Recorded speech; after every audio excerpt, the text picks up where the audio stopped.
Welcome बच्चों, हम solve कर रहे हैं गणित मंथन कक्षा 8 अभ्यास 1H को। इसके पहले के सारे एक्सरसाइजेस को हम अपने चैनल पर सॉल्व कर चुके हैं, जिसकी प्लेलिस्ट मैं यहाँ आई बटन और नीचे कमेंट सेक्शन में भी लगा रही हूँ। तो आप प्लीज जरूर उन वीडियोस को देखें और मेरी आपसे एक छोटी सी रिक्वेस्ट है कि आप प्लीज इस चैनल को सब्सक्राइब कीजिए। आप वीडियोस तो देखते हैं पर चैनल को सब्सक्राइब नहीं करते। चलिए फटाफट से अपनी एक्सरसाइज को सॉल्व करते हैं। निम्नांकित परिमेय संख्याओं के निरपेक्ष मान ज्ञात कीजिए। निरपेक्ष मान होता क्या है, पहले तो हमें यह समझना पड़ेगा। तो बच्चों, प्रत्येक परिमेय संख्या का निरपेक्ष मान हमेशा धनात्मक होता है, ठीक है। शून्य का निरपेक्ष मान हमेशा शून्य होता है। मैं कुछ लाइंस लिख देती हूं, उसको आप नोट कर लीजिए। शून्य का निरपेक्ष मान शून्य होता है, ठीक है। दूसरी लाइन मैंने क्या बोली कि हर परिमेय संख्या का निरपेक्ष मान क्या होगा, धनात्मक होगा, ठीक है। शॉर्ट में हम थोड़ा सा समझ लेते हैं। दो परिमेय संख्या होंगी जिसका निरपेक्ष मान r होगा, ठीक है। एक तो r का होगा और दूसरा माइनस r का निरपेक्ष मान क्या होगा, r होगा, ठीक है। दो परिमेय संख्याएं होंगी जिनका निरपेक्ष मान हमेशा r होगा, r और माइनस r। यहां हम लिख सकते हैं p/q का निरपेक्ष मान या माइनस p/q का निरपेक्ष मान क्या होगा, p/q। पहला है 15/7, तो हम लिखेंगे इसको इस तरह से लिखते हैं बच्चों, दो खड़ी लाइन के बीच में ये हो गया इसका निरपेक्ष मान। तो 15/7 का निरपेक्ष मान क्या हो जाएगा, 15/7। खत्म, बस कुछ करना ही नहीं है। नेक्स्ट क्या रहा, ऋण 11/8, ठीक। तो हम कर लेते हैं, देखिए ऋण 11/8 को हम लिखेंगे निरपेक्ष के अंदर और आंसर क्या आ जाएगा हमारा 11/8, हमेशा धनात्मक होगा, यही हो जाएगा हमारा आंसर बच्चों। चलिए नेक्स्ट हमसे कह रहा है ऋण 19/23, तो इसको भी हम इस तरह से निरपेक्ष के अंदर लिखेंगे, ऋण 19/23 और बराबर क्या आ जाएगा हमारा बच्चों 19/23, ठीक है। ये आंसर हो गया। बस कुछ नहीं करना, आपको पॉजिटिव करके लिख देना है बच्चों, सिंपल। ऋण 8/19 निरपेक्ष का निशान लगाएंगे और क्या आ जाएगा आंसर हमारा 8/19, ठीक है। ये हो गया हमारा आंसर। चल नेक्स्ट 3 ऋण 2/3, पहले इसको सॉल्व करना है फिर इसका निरपेक्ष मान लिखना है। तो चलिए सॉल्व करते हैं। तो पहले इसको हम निरपेक्ष के अंदर सॉल्व करेंगे, तो ये हो जाएगा 5 तिहाई 15 इसका एलसीएम, तो 5 तिहाई 15, तो इधर हो जाएगा 3 × 3 ऋण, यहाँ पे 3 × 5 = 15, तो इधर हो जाएगा 2 × 5, क्या आ जाएगा हमारा, आ जाएगा बच्चों ऊपर आ जाएगा 9 ऋण 5 दूनी 10/15। निरपेक्ष के अंदर रखेंगे, 9 में से 10 जाएगा नहीं बच्चों, तो हम 10 में से 9 घटाएंगे तो ये आएगा 1, और चूंकि 10 ऋण है, बड़ा है, तो हम ऋण का साइन लगाएंगे, ऋण 1/15 निरपेक्ष मान। आंसर क्या आ जाएगा 1/15, ये हो गया हमारा आंसर, ठीक है। फाइनल आंसर हमारा क्या हो गया 1/15। चलिए नेक्स्ट चलते हैं। नेक्स्ट वैसा ही क्वेश्चन है अगेन, आप इस पे ध्यान मत दीजिए, इसको कट कर दीजिए, ये थोड़ी सी मिस प्रिंटिंग है, ठीक है। तो ऋण 9/7 धन 11/13, तो सॉल्व करेंगे। 7 और 3 का एलसीएम क्या हो जाएगा 7 × 21, तो ये हो जाएगा ऋण 9 × 3 धन, इधर क्या जाएगा 3 × 7 = 21 है, तो 11 × 7, ठीक। क्या आ गया हमारा 9 × 3 = 27 ऋण 27 धन 77/21, 7 में से 7 गया, क्या आ गया 0, 7 में से 2 गया 5, 50/21 निरपेक्ष, और आंसर क्या आ गया हमारा 50/21। तो फाइनल आंसर हमारा क्या हो गया बच्चों 50/21, ठीक है। चलिए नेक्स्ट ऋण 3/5 × 7/11, तो अभी हम अंश का गुणा अंश में, हर का गुणा हर में, ये तो और आसान है। चलिए ऊपर हो गया ऋण 3 × 7, नीचे हो गया 5 × 11, 7 × 21, ऊपर हो गया ऋण 21, नीचे 5 करने 5, 55 हो गया, 11 × 5 = 55, निरपेक्ष मान। आंसर क्या आ गया हमारा 21/55। फाइनल आंसर क्या हो गया बच्चों 21/55। ये बहुत ही आसान एक्सरसाइज है, इसमें हमें कुछ करना ही नहीं है, ठीक है। एक सेकेंड, इसको मैं थोड़ा छोटा कर लूँ, आपको क्लियर दिखे, हाँ ठीक है। चलिए, कह रहा है कि उत्तर का सही विकल्प अपनी अभ्यास पुस्तिका में लिखिए। यदि x बराबर ऋण 1/2, y बराबर 3/4, तो निरपेक्ष x धन निरपेक्ष y का मान है। तो हम सॉल्व कर लेते हैं। निरपेक्ष x धन निरपेक्ष y, तो इसको हम लिख सकते हैं ब्रैकेट में x का मान क्या है, ऋण 1/2 धन y का मान क्या है, 3/4। निरपेक्ष है तो ये धनात्मक हो जाएगा, 1/2 धन 3/4। इसको बच्चों मैं एक दूसरे तरीके से करके दिखा रही हूं आपको। यहाँ पे आप गुणा कर लीजिए 1 गुणे 2 और यहाँ पे 2 गुणे 2, यानी हर को हम 4 बना देंगे, धन 3/4। क्या आ गया हमारा, 2/4 धन 3/4। अब 4 कॉमन ले लेंगे हम, ऊपर हो जाएगा 2 धन 3, यानी 5/4। तो हमारा फाइनल आंसर क्या आएगा बच्चों, 5/4, यानी कौन सा हो गया हमारा, थर्ड वाला सही हो गया। ठीक है, चल नेक्स्ट हमसे कह रहा है निरपेक्ष ऋण छोटे ब्रैकेट में 3/7 का मान क्या। बच्चों इसको हम इस तरह से करेंगे, देखिए पहले हम हर को धनात्मक बनाएंगे, तो ये हो जाएगा ऋण 3/7। अब ऋण से ऋण का गुणा होगा, ब्रैकेट के अंदर क्या हो जाएगा, यहाँ पे मान लेते हैं ऋण 1 है, ठीक है, तो ऋण 1 गुणे ऋण 3 क्या हो जाएगा, ऋण ऋण धन बन जाएगा, तो ये हो जाएगा 3/7। फाइनल आंसर हमारा क्या आएगा बच्चों, 3/7। तो क्या हो गया, 3/7, यानी ऑप्शन 1 करेक्ट हो जाएगा। चल नेक्स्ट, फिफ्थ क्वेश्चन हमसे कह रहा है बच्चों कि यदि x बराबर ऋण 5/7 और y बराबर 3/4, तो निरपेक्ष x गुणे y। तो निरपेक्ष के अंदर हम देखिए x को लिख देंगे 5/7, गुणे y को लिख देंगे 3/4। अंश का गुणा अंश में, हर का गुणा हर में। ऋण 5 गुणे 3 क्या हो जाएगा, 5 3 15, ऋण 15/7 चौक 28। निरपेक्ष के अंदर, निरपेक्ष के बाहर जाएगा तो धनात्मक हो जाएगा, 15/28। तो राइट आंसर हमारा क्या हो गया, 15/28, यानी ऑप्शन कौन सा सही हो गया, ऑप्शन 4 हमारा यहाँ पर सही हो गया। चलिए, सिक्स्थ क्वेश्चन कह रहा है कि ऋण 5/7 और ऋण 5/7 के निरपेक्ष मान क्या है। तो ऋण 5/7 का निरपेक्ष मान क्या होगा, 5/7। इसी तरह से ऋण 5/7 इसका निरपेक्ष मान क्या निकल के आएगा बच्चों, इसका भी आएगा 5/7। तो राइट आंसर कौन सा हो जाएगा बच्चों, राइट आंसर हो जाएगा हमारा ऑप्शन 3।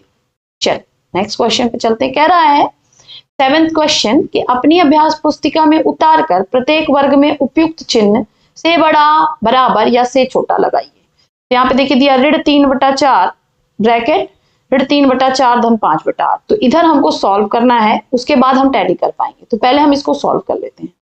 निरपेक्ष ऋण 3/4 धन 5/8। अब वही वाली टेक्निक हम यूज करेंगे बच्चों, यहाँ पे इसको हम 8 बना देंगे, तो ऋण 3 गुणे 2/4 गुणे 2 धन 5/8। यहाँ क्या आ गया, ऋण 6/8 धन 5/8 निरपेक्ष। तो यहाँ पे क्या आ जाएगा, 8 कॉमन हो जाएगा और ऋण 6 में से 5 जाएगा तो बचेगा ऋण 1 निरपेक्ष। आंसर क्या आ जाएगा, 1/8। तो क्या ऋण 3/4 और 1/8 में क्या संबंध है, तो इसका हर 8 है तो हमको इसको भी हर 8 बनाना पड़ेगा। ठीक है, तो इधर वाला अब हम सॉल्व करेंगे बच्चों। तो इधर वाला जब सॉल्व करेंगे तो देखिए क्या आ जाएगा, पहले तुमको इसको 8 बनाना और निरपेक्ष मान। तो निरपेक्ष मान क्या आ गया, 3/4। 8 बनाने के लिए हम क्या करेंगे, इसमें अंश और हर में 2 से गुणा कर देंगे। क्या आ जाएगा हमारा, 3 दूनी 6/8, यानी इधर का आंसर हमारा क्या आया बच्चों, ध्यान से देखेंगे 6/8 और इधर का आंसर क्या आया 1/8। तो कौन बड़ा है, अब आपको साफ साफ दिख रहा है कि 6/8 बड़ा है, यानी यहाँ पे कौन सा निशान लगेगा, से बड़ा। इस तरह का निशान हम यहाँ पे लगा देंगे बच्चों।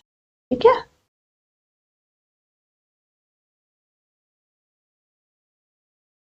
आई होप आपको क्लियर हुआ होगा। तो पहले का आंसर हमारा क्या आया, ये वाला निशान। चलिए, से बड़ा। नेक्स्ट अगेन वैसा ही क्वेश्चन है, तो पहले हम लेफ्ट हैंड साइड सॉल्व करेंगे, फिर राइट हैंड सॉल्व करेंगे, फिर लिखेंगे। ठीक है, चलिए पहले इधर सॉल्व करते हैं। इधर 8 है, इधर 3 है, तो इसको हम करेंगे 8 त्रिक 24। चलिए इसका हम एलसीएम ले लेंगे बच्चों, ये हो जाएगा हमारा 24 8 तिरिक 24, 3 तिरिक का 9, यहाँ आ गया ऋण 9 धन 8 तिरिक 24 तो 8 दूनी 16, निरपेक्ष में लिख लेंगे। 16 में से 9 जाएगा, कितना आएगा बच्चों? 16 में से 9 जाएगा, आएगा 7/24 निरपेक्ष। तो फाइनल आंसर हमारा क्या आ गया? 7/24। इधर सॉल्व करेंगे, देखिए 4 और 24 का एलसीएम 24, 4 छक 24 तो 6 तिरिक 18, ऋण 18 धन यहाँ पे 22।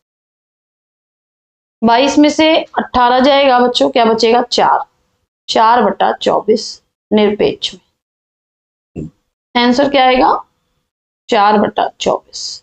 तो एक साइड हमारा क्या आ गया? 7/24 और एक साइड हमारा क्या आ गया? 4/24। तो देखिए इधर बड़ा है तो हम कौन सा निशान लगाएंगे? से बढ़ेगा। तो यहां भी कौन सा निशान लगाएंगे? से बढ़ेगा। ठीक है, नेक्स्ट हम सॉल्व करेंगे अगेन, इस साइड सॉल्व करेंगे। तो देखिए ऋण से ऋण कैंसिल आउट हो जाएगा 12/25। फाइनल आंसर क्या आ जाएगा? 12/25। इधर आ गया हमारा 12/25। साइड सॉल्व करते हैं। ये हो गया हमारा, गुणा करना है तो देखिए ऋण 2/5। अब यहाँ पहले इस ऋण का गुणा इसमें होगा तो ये धन बन जाएगा, गुणे 6/5 आ जाएगा बच्चों। 6 दूनी 12 निरपेक्ष में ऋण 12/25। क्या आ गया फाइनल आंसर? 12/25। तो इधर भी आ गया हमारा 12/25 और इधर भी आ गया 12/25। तो बॉक्स में हम क्या लगाएंगे? तो बॉक्स में हम लगाएंगे इज इक्वल टू। तो यहाँ पे भी हम क्या लगाएंगे? Is equal to. ठीक है, चलो नेक्स्ट क्वेश्चन चलते हैं। नेक्स्ट क्वेश्चन अगेन फिर से हमें सॉल्व करना है बच्चों, राइट हैंड साइड और लेफ्ट हैंड साइड। देखिए 8 और 12 है, तो 12 और 8 का एलसीएम ले लेंगे 24। 8 तिरिक 24, 3 तिरिक का 9, ऋण 9 धन 12 दूनी 24, तो इधर आ गया। तो ऋण 9 में से 2 घटाएंगे तो आ जाएगा ऋण 7/24। निरपेक्ष है तो फाइनल आंसर क्या आएगा? 7/24। इधर सॉल्व करेंगे। देखिए अब चूंकि बच्चों यहाँ पे 24 आया है और 24 इन तीनों से कट रहा है तो हम यहाँ पर शॉर्ट में जाने के लिए 24 ही ले लेते हैं। ठीक है, हर क्या ले लेते हैं? 24। हालांकि हम जो है और भी नंबर ले सकते हैं, लेकिन हमने यहाँ पे 24 ले लिया। 16 भी ले सकते थे लेकिन हमने 24 ले लिया डायरेक्ट। चलिए तो 2 से काटेंगे तो 12 दूनी 24, तो ऋण 1 में 12 का गुणा करेंगे तो आ जाएगा ऋण 12। 4 से काटेंगे, 4 छक 24 और 6 का गुणा जब हम 3 में करेंगे तो आ जाएगा 6 तिरिक 18 यानी धन 18। इसी तरह 8 से काटेंगे तो 8 तिरिक 24 और 3 करने 3 तो धन आ जाएगा 3। अगेन यहाँ पे क्या हो जाएगा? ऋण 12, 18 में 3 जोड़ेंगे तो 8 आ जाएगा 21/24। तो अब हम 21 में से 12 घटाएंगे तो क्या आएगा बच्चों? ऋण 9/24 निरपेक्ष में। तो फाइनल आंसर क्या आ जाएगा? 9/24। अब इधर हमारा क्या आ गया? लेफ्ट हैंड साइड आ गया 7/24 और राइट हैंड साइड का आंसर आ गया 9/24। तो अब हम कौन सा निशान लगाएंगे बॉक्स में बच्चों? तो जाहिर सी बात है कि 9/24 बड़ा है तो हम इस तरह का निशान लगाएंगे, है ना। यानी 7/24 छोटा है 9/24 से, तो से छोटा का निशान लगाएंगे, वही निशान हम यहाँ भी लगा देंगे। तो यहाँ पर बच्चों हमारा ये निशान आ जाएगा। चलिए नेक्स्ट क्वेश्चन पे चलते हैं। 8th क्वेश्चन हमसे कह रहा है कि यदि x बराबर 5/9 हो और y बराबर 2/3 हो तो दिखाइए निरपेक्ष x प्लस वाई बराबर होगा निरपेक्ष x प्लस निरपेक्ष y के। तो चलिए कर लेते हैं। पहले हम ब्रैकेट में रखेंगे 5/9 धन 2/3 निरपेक्ष में, और इधर क्या रखेंगे? निरपेक्ष 5/9 प्लस निरपेक्ष 2/3 के। तो दोनों साइड हम सॉल्व करेंगे बच्चों। देखिए यहाँ आ जाएगा हमारा 9 एलसीएम हो जाएगा, तो 9 करने 9 यहाँ 5 रहेगा धन 3 तिरिक का 9, 3 दूनी 6, 6 से गुणा कर देंगे, 3 से यहाँ पे गुणा कर देंगे हम। ठीक है, क्या आ गया? 6 5 11/9 निरपेक्ष में, और फाइनल आंसर क्या आ गया हमारा? 11/9। लेफ्ट हैंड साइड का क्या आ गया? 11/9। इधर देखते हैं, खुल जाएगा ये 5/9 धन 2/3। अगेन 9 एलसीएम लेंगे तो यहाँ 5 ही रहेगा, प्लस 3 तिरिक का 9, 3 दूनी 6, आ गया 11/9। तो देखेंगे यहाँ पर कि हम देख पा रहे हैं कि बच्चों यहाँ पर हमारा लेफ्ट हैंड साइड और राइट हैंड साइड इक्वल है, तो यानी ये हमारा जो है सही है। ठीक है, चलिए नेक्स्ट फिर हमसे कह रहा है वही सेम चीज है, तो हमें सेकंड को सॉल्यूशन करना है कि निरपेक्ष x गुणे वाई बराबर है x गुणे निरपेक्ष x गुणे निरपेक्ष y के। चलिए करके देखते हैं। 5/9 गुणे 2/3, 5 दूनी 10, 9 त्रिक 27, निरपेक्ष फाइनल आंसर क्या आ गया 10/27, यानी इस साइड का क्या आ गया 10/27। इस साइड सॉल्व करेंगे। 5/9 निरपेक्ष गुणे 2/3 निरपेक्ष, खोल देंगे, ऊपर हो जाएगा 5/9 गुणे 2/3, 5 दूनी 10, अंश का गुणा अंश में, हर का गुणा हर में 27। तो यहाँ पे हम देख पा रहे हैं बच्चों कि हमारा लेफ्ट हैंड साइड बराबर है राइट हैंड साइड के, तो ये भी हमारा सही है। नेक्स्ट बच्चों हमारा 9th क्वेश्चन कह रहा है कि x बराबर 15/13 और y बराबर 2/11, तो हमें इसको प्रूफ करना है कि ये सही है या गलत। ठीक है, तो हम करके देखते हैं। पहले लेफ्ट हैंड साइड सॉल्व करेंगे, तो ब्रैकेट में ले लेंगे 15/13 धन 2/11। ठीक है, निरपेक्ष में, तो निरपेक्ष हमारा वैसे का वैसे रहेगा। 13 और 11 कैल्सियम हो जाएगा हमारा 143, 13 में आ जाएगा बच्चों 11, तो हम करेंगे 15 गुणे 11 आ जाएगा इधर 165, धन और ऋण बन जाएगा ऋण, और यहाँ पर हमारा 11 से भाग देंगे तो 13 आएगा, 13 दूनी 26, ऋण 26। ठीक है, तो 165 में से हम 26 घटाएंगे तो यहाँ हमारा जाएगा 139/143 निरपेक्ष में। ठीक है, यानी फाइनल वैल्यू उसकी क्या आएगी, इसको मैं एक और सेक्शन में डिवाइड कर लेती हूँ।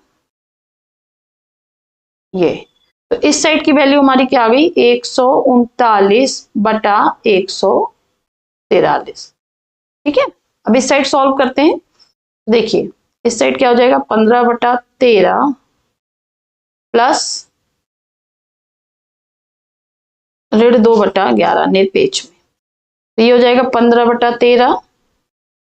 अब चूंकि ये निरपेक्ष है तो बाहर आएगा पॉजिटिव हो जाएगा प्लस 2/11। यहाँ पे भी एलसीएम क्या हो जाएगा 143, और यहाँ पे अगेन हम इससे डिवाइड करेंगे 11 आएगा, 15 में 11 को गुणा करेंगे 165, धन यहाँ पे भी 11 से 143 को काटेंगे 13 आएगा, 13 दूनी 26।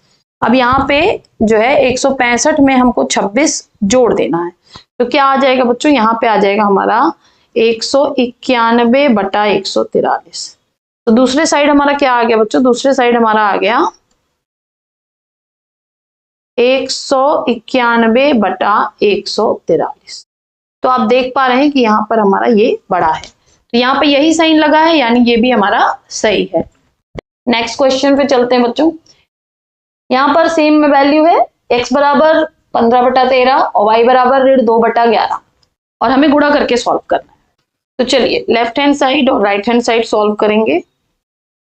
लेफ्ट हैंड साइड में हम कर लेते हैं निरपेक्ष 15/13 गुणे 2/11, अंश का गुणा अंश में, हर का गुणा हर में, 15 दूनी 30, 30/13 गुणे 11 करेंगे अगेन हम, तो आ जाएगा हमारा 143 निरपेक्ष में, तो वैल्यू क्या आ गई 30/143, यानी लेफ्ट हैंड साइड की वैल्यू क्या आ गई 30/143। ठीक, साइड में हमने लिख लिया। अगेन यहाँ करते हैं 15/13 निरपेक्ष में गुणे 2/11 निरपेक्ष में, ये वाला हम यहाँ सॉल्व कर रहे हैं। तो अगेन अब बाहर लाएंगे तो ये हो जाएगा 15/13 गुणे 2/11, 13 और 11 को गुणा करेंगे या नीचे आ जाएगा 143, ऊपर 15 दूनी 30, क्या आ गया इस साइड भी हमारा 30/143। तो हम देख पा रहे हैं कि दोनों आपस में बराबर हैं, और यहाँ पे भी बराबर लिखा है, यानी ये भी हमारा सही है बच्चों। चलिए लास्ट क्वेश्चन है बच्चों, ऐसी दो परिमेय संख्याओं को ज्ञात कीजिए जिनका निरपेक्ष मान 1/2। तो ऐसी दो परिमेय संख्याएं क्या हो सकती हैं बच्चों जिनका निरपेक्ष मान 1/2? सोचिए, थोड़ा सा आप भी सोचिए, मैं तो आपको आंसर बताऊंगी बच्चों, लेकिन थोड़ी देर आप भी सोचिए। बहुत लास्ट क्वेश्चन है, बहुत इजी क्वेश्चन है, अभी मैंने इसका आंसर स्टार्टिंग में ही दे दिया था। तो देख लेते हैं, चलिए 1/2 किसका किसका निरपेक्ष मान हो सकता है? तो पहला तो ये 1/2 का ही निरपेक्ष मान हो सकता है। दूसरा ये ऋण 1/2 का भी निरपेक्ष मान हो सकता है। और मैं आपको 2 और बता देती हूँ, ठीक है। ऋण 1/2 का भी निरपेक्ष मान यही होगा और 1/2 का भी निरपेक्ष मान यही होगा, ठीक है। तो मैंने आपको 4 बता दिए, इसमें 2 ही पूछा था लेकिन मैंने आपको 4 बता दिए, ठीक है बच्चों। तो आज की बच्चों ये एक्सरसाइज यही समाप्त होती है। अगेन लास्ट में मेरी आपसे फिर से रिक्वेस्ट है कि प्लीज मेरे चैनल को सब्सक्राइब कीजिए, उससे मुझे मोटिवेशन मिलता है। इस वीडियो को लाइक कीजिए ताकि मैं और भी वीडियोस आपके लिए इसी तरह मेहनत से बना सकूं। फिर मिलेंगे नेक्स्ट वीडियो में कुछ और प्रश्नों के साथ। तब तक के लिए पढ़ते रहिए, आगे बढ़ते रहिए। बाय बाय बच्चों।